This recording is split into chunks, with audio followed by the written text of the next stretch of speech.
Selamat sore teman-teman. Cuacanya mendung. Hari ini di Chatterbox edisi Minggu 13 Juli 2025. Teman-teman semuanya, dalam Chatterbox minggu ini teman-teman, kita akan sedikit mengulik dan membahas sekaligus membongkar bahwa ternyata memang masalah ketenaga kerjaan dan masalah pengangguran di Indonesia ini itu sebenarnya adalah masalah yang menurut saya satu kompleks, yang kedua rumit, dan yang ketiga adalah komplikasi dari sejumlah penyakit yang udah jadi masuk ke tahap penyebab yang keempat, udah kronis. Kalau ini kan udah berarti harus diobatin dong. Karena kalau saya bilang fenomena ini bukan uncurable cancer, tapi bukan seperti abdominable cancer, atau abdominable cancer, gitu loh, atau abdominal pokoknya uncurable cancer lah, gitu. Karena masih bisa diobatin teman-teman, cuma rumit dan kompleks. Kenapa? Satu, negara Indonesia ini penduduknya banyak teman-teman, terbanyak keempat di dunia setelah India, Tiongkok, USA atau Amerika Serikat. Dan saya yakin usia produktif, usia angkatan kerja di Indonesia ini banyak sekali teman-teman. Dan orang-orang yang terampil, berkeahlian, berkemampuan, berkemahiran, berkefasihan dan berkecakapan di Indonesia ini ada banyak teman-teman. Itu poin berikutnya. Ya. Ada tapinya tapi lowongannya nggak banyak. Kenapa lowongannya nggak banyak? Bisa jadi karena faktor ini. Satu, investasi di Indonesia kurang teman-teman. Negara Indonesia ini boleh saya bilang tidak terlalu ramah investasi, bahkan tidak ramah investasi. Orang sekarang lebih melirik Vietnam yang dulu belum ada apa-apanya, tapi sekarang sudah melampaui kita. Coba sekarang kita lihat mobil VinFast yang sudah berkeliaran di jalanan Jakarta. Ini kan sebuah bukti bahwa Vietnam itu sekarang sudah berada sedikit di atas kita. Bayangkan, Vietnam yang tadinya bukan negara yang kita amuse banget, tiba-tiba sekarang menjadi negara yang udah melebihi kita. Investasi banyak lari ke sana. Kenapa? Vietnam ramah investasi. Ya mau investasi di sini siapa? Nggak banyak teman-teman. Lawang yang tadinya investasi di sini pada pindah ke Vietnam. Kalau nggak pindah ke Vietnam, pindah ke Thailand. Kenapa? Vietnam dan Thailand investasinya, regulasi investmentnya lebih enteng, lebih bersahabat. Iklim investasinya juga bersahabat teman-teman. Ya. Iklim investasinya jauh lebih bersahabat dibandingkan dengan Indonesia. Kenapa? Karena di Vietnam dan Thailand tidak ada istilah jatah preman, pungli, jatah ormas, birokrasi jelimet dan sebagainya. Susah nemuin pejabatnya, susah nemuin pihak terkait untuk berinvestasi di sini, susah. Makanya kenapa proses perizinan investasi yang tadinya bisa dalam kurun waktu less than a day, kurang dari sehari bisa keluar itu izin, tapi ternyata izinnya perlu keluar sampai berbulan-bulan lamanya. Nah itu yang membuat negara kita tidak ramah investasi, gitu loh. Too many red tapes kalau bahasa politiknya. Terlalu banyak red tapes. Birokrasinya berbelit-belit. Ya. Akibat tidak banyak investasi, lapangan pekerjaan jadi sedikit. Lapangan pekerjaan sedikit, investasi tidak optimal, lalu pemerintahnya juga tidak serius dalam menciptakan lapangan pekerjaan. Kenapa pemerintah tidak serius menciptakan lapangan pekerjaan? Karena ekosistemnya tidak dibangun. Bagaimana pemerintah bisa menciptakan banyak lapangan kerja? Libatkan wirausaha. Libatkan para entrepreneurs.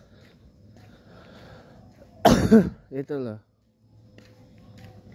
Libatkan para wira swasta, investor lokal.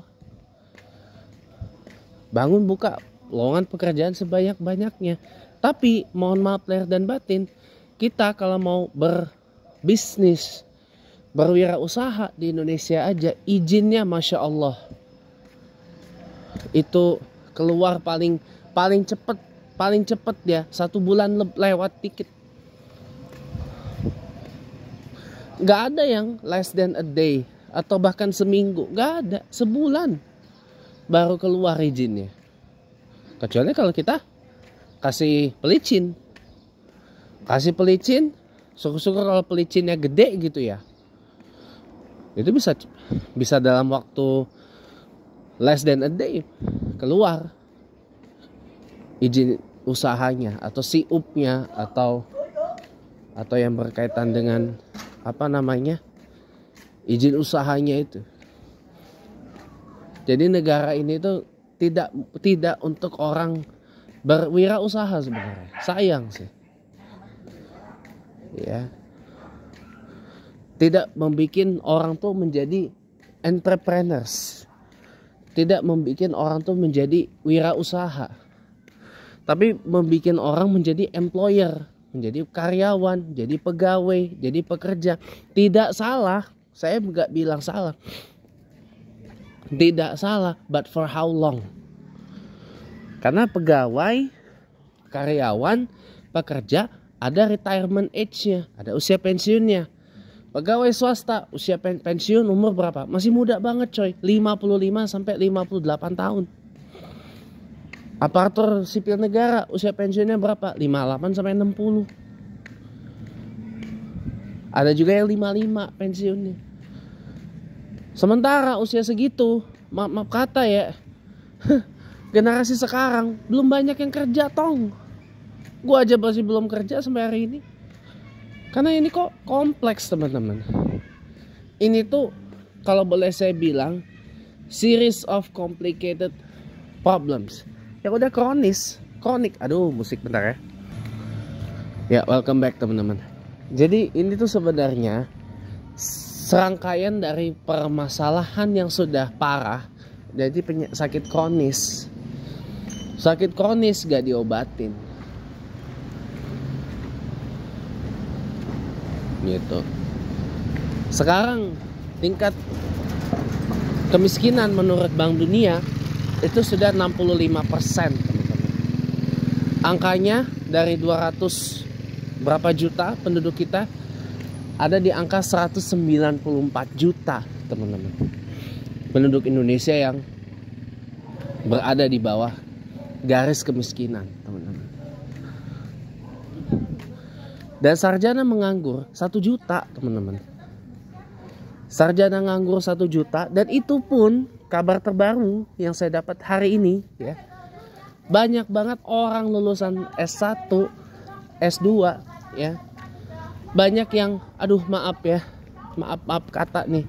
Saya kalau mau ngomong apa adanya tuh sedih rasanya. Banyak yang terpaksa untuk konteks Jakarta ini. Banyak yang terpaksa jadi PPSU. PPSU tuh ngapain kerja ya? Nyapu jalanan. Nanti saya. Padahal kalau dilihat dari profilingnya, tahu nggak lulusan mana aja itu? Ada yang lulusan akuntansi, lulusan administrasi publik, administrasi bisnis, lulusan manajemen, lulusan matematika, lulusan perguruan tinggi ternama, baik negeri maupun swasta. At the end cuma jadi tukang sapu. Sedih gak saya? Sementara kita punya wakil presiden yang gak sekolah, bukan tamatan SMP, nggak sekolah.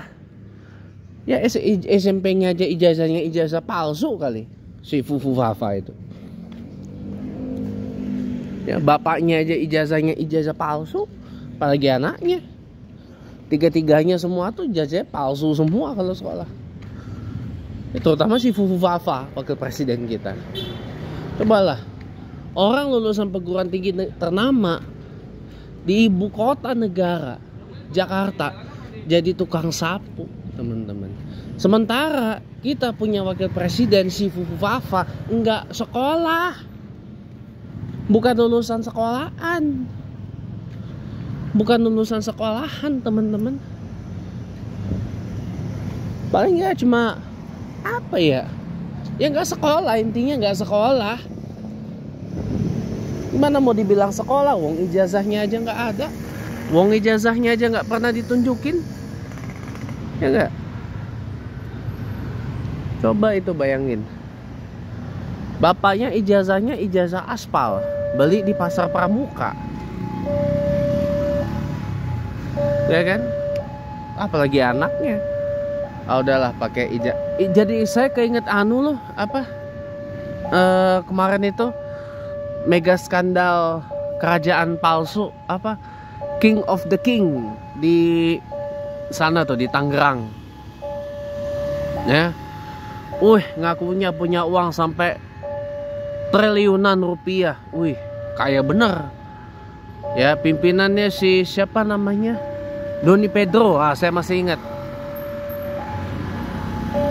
Si Doni Pedro ini ngakunya anaknya Bung Karno, dia punya harta karunnya Bung Karno, makanya dia bisa ngeklaim. Ya, dia bisa ngeklaim apa namanya? Kali ini kita nggak hunting, teman-teman, kita fokus aja. Tapi dia ngeklaim punya uang sampai triliunan, puluhan, bahkan ratusan triliun rupiah. Di titelnya disebut Presiden PBB, Presiden UBS, Bank Dunia, apa segala macam. Punya banyak dokumen dari sejumlah bank, termasuk Bank Indonesia. Wow, saya bilang Bank Indonesia dan bahkan BNI.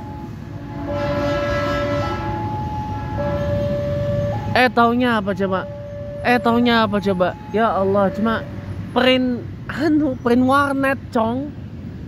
Cuma hasil print apa, tukang print pinggir jalan, cong. Lama.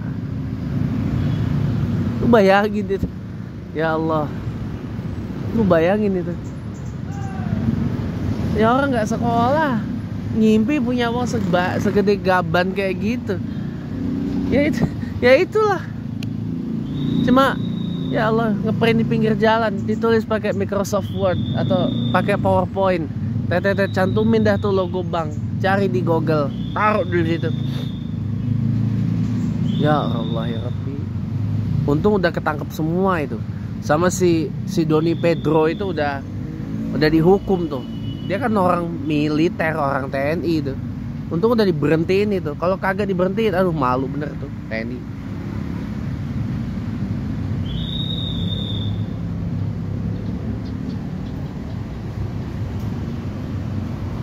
Gila ya ampun.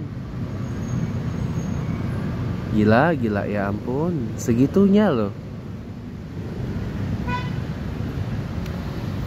Ya.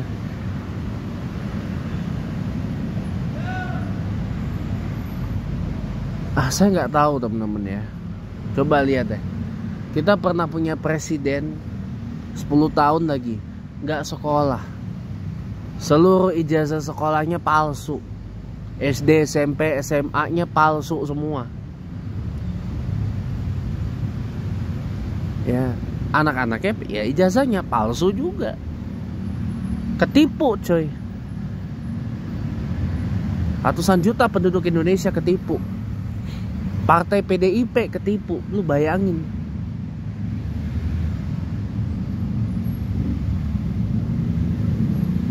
Makanya wajar orang marah, orang sakit hati. Ditipu, coy, dibohongin.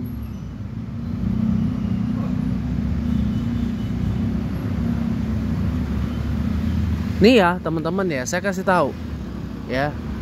Nih ya, saya kasih tahu ya. Sekarang kasus ijazah palsu ya Jokowi ini sedang naik ke tahap penyidikan. Kalau penyidikan udah pasti akan ada yang ditersangkakan. Pasti. Ya. Lah sekarang begini aja. Digelar perkara khusus aja. Nggak ada batang hidungnya datang, malah kabur ke Bali. Sudah gelar perkara khusus selesai, Pengadilan Negeri Solo menyatakan nggak berhak mengadili, balik dia. Paling tuh ada orang backingan yang nyuruh, Jokowi, kamu ini sini dulu, kamu ke Bali, kamu tuh lagi dikejar-kejar sama penegak hukum, kamu tuh lagi diincar sama orang-orang yang nggak suka sama kamu, sini kamu ke Bali dulu, begitu ini dah aman gitu. Ini katanya pengadilannya nggak bisa mengadili, ya dah kamu pulang ke Solo sana gitu. Ujungnya pasti begitu. Cobalah, kita punya presiden 10 tahun nggak sekolah, lah sekarang punya wakil presiden nggak sekolah juga, ijazahnya palsu kabeh. Lah bayangin.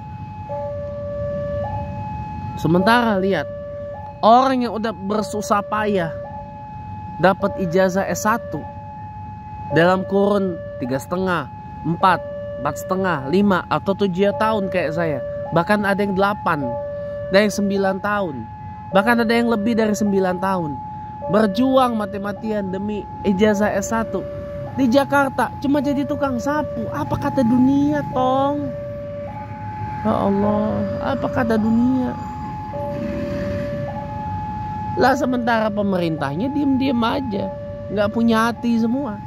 Dah tahu 1 juta sarjana nganggur. Saya ini termasuk sarjana yang nganggur loh. 1 juta sarjana yang nganggur. Dah tahu begitu. Lah kalau udah tahu begitu ya jangan cuman omong-omong. Do something.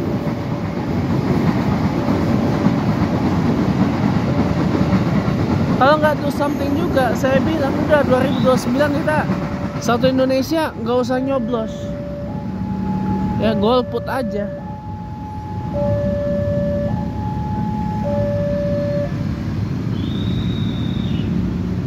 Tapi jangan ya, itu berarti hak kita nggak kita pakai. Pilih yang sedikit mudorotnya, pilih yang pasti bisa berantas pengangguran sampai 0%. Nanti di 2029. Karena rumit teman-teman. Ya rumit, kompleks. Di satu sisi katanya nggak boleh lagi lamar karena lihat usia, good looking, status hubungan dan lain-lainnya kayak gitu. Tapi at the end kelihatannya masih banyak yang masih kayak gitu. Karena hanya sekedar imbauan atau surat edaran. Kalau diperkuat dengan peraturan menteri atau bahkan dengan peraturan presiden, itu baru oke. Terus semua perusahaan akan ngikut.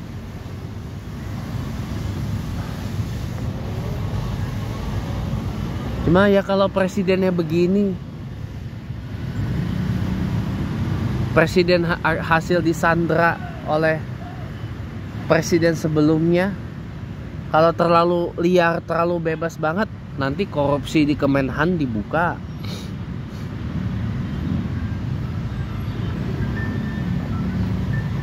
Nanti akan ditomlembongkan atau paling enggak dihastokan gitu.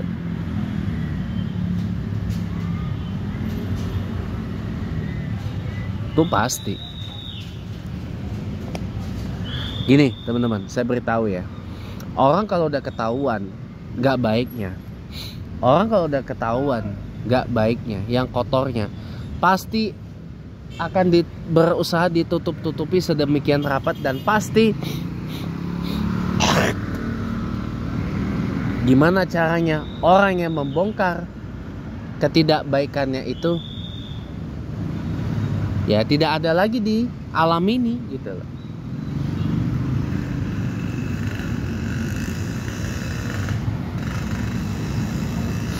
Bayangin Ini kompleks teman-teman. Masalah ini masalah kompleks. Jadi harus duduk sama-sama. Gimana caranya? Biar dari 1 juta sarjana nganggur 0% teman-teman. Pengangguran. That's huge. Teman-teman. Itu huge banget. Gitu. Itu besar banget. Ya. Makanya teman-teman semuanya sama-sama yuk kita cari jalan keluar. Ya, biar yang kayak gini-gini ini cepat selesai. Kasian yang tadinya dijanjiin 19 juta lapangan kerja, cuma ujung-ujungnya dikerjain atau di prank. Ya Allah, zalim kali bah. Saya nangis dalam hati loh.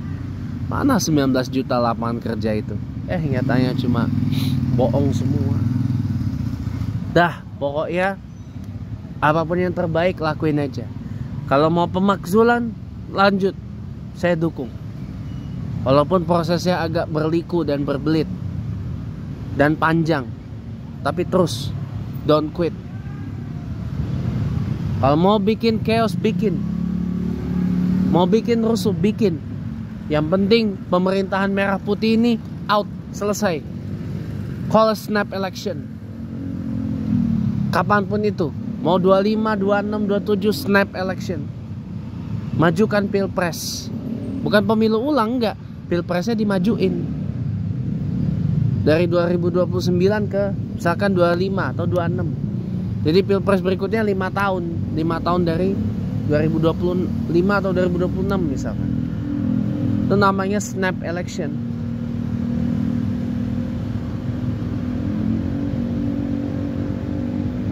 Bukan presiden dipilih MPR, enggak. Rakyat yang memilih.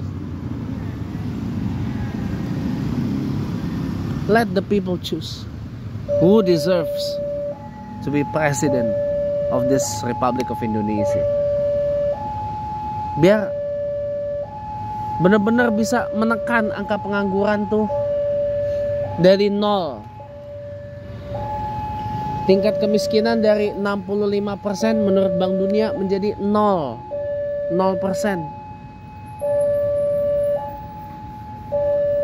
Kelaparan 0%. Tapi pertumbuhan dan pembangunan ekonomi meningkat hingga lebih dari 100%. Itu yang harus dilakukan. Mari saatnya kita cari siapa yang layak. Gitu. Supaya apa? Supaya orang gak stres. Kasihan saya sama orang-orang yang stres, orang-orang yang udah kayak orang gila kayak gitu. Kan saya bilang supaya gak kayak gitu, let go of the past. Let go of what will happen to you in the past.